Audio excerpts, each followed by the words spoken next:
தென்னாடுடைய சிவனே போற்றி. தினம் ஒரு ஸ்தலம் பகுதியில் திருமூலர் அருளிய திருமந்திரத்தை பார்த்து கொண்டு வருகிறோம். அந்த வரிசையில் இன்று 319வது பாடல். திருச்சிற்றம்பலம். ஆதிபிரான் அமரர்க்கும் பரஞ்சுடர் சோதி அடியார் தொடரும் பெருந்தெய்வம் ஓதை உணர வல்லோரும் என்பர் உள்நின்ற சோதி நடத்தும் தொடர்பு அறியாரே. திருச்சிற்றம்பலம்.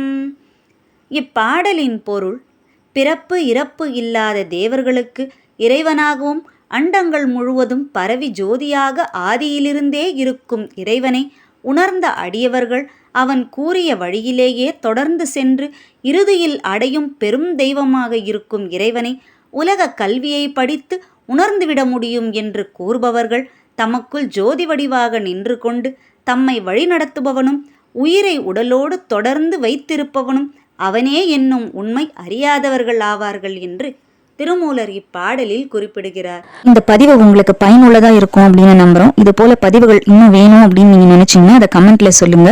நம்ம சேனலை மறக்காம லைக் பண்ணுங்க, உங்க ஃப்ரெண்ட்ஸோட ஷேர் பண்ணுங்க, சப்ஸ்கிரைப் பண்ண மறக்காதீங்க. மீண்டும் சந்திப்போம். திருச்சிற்றம்பலம்.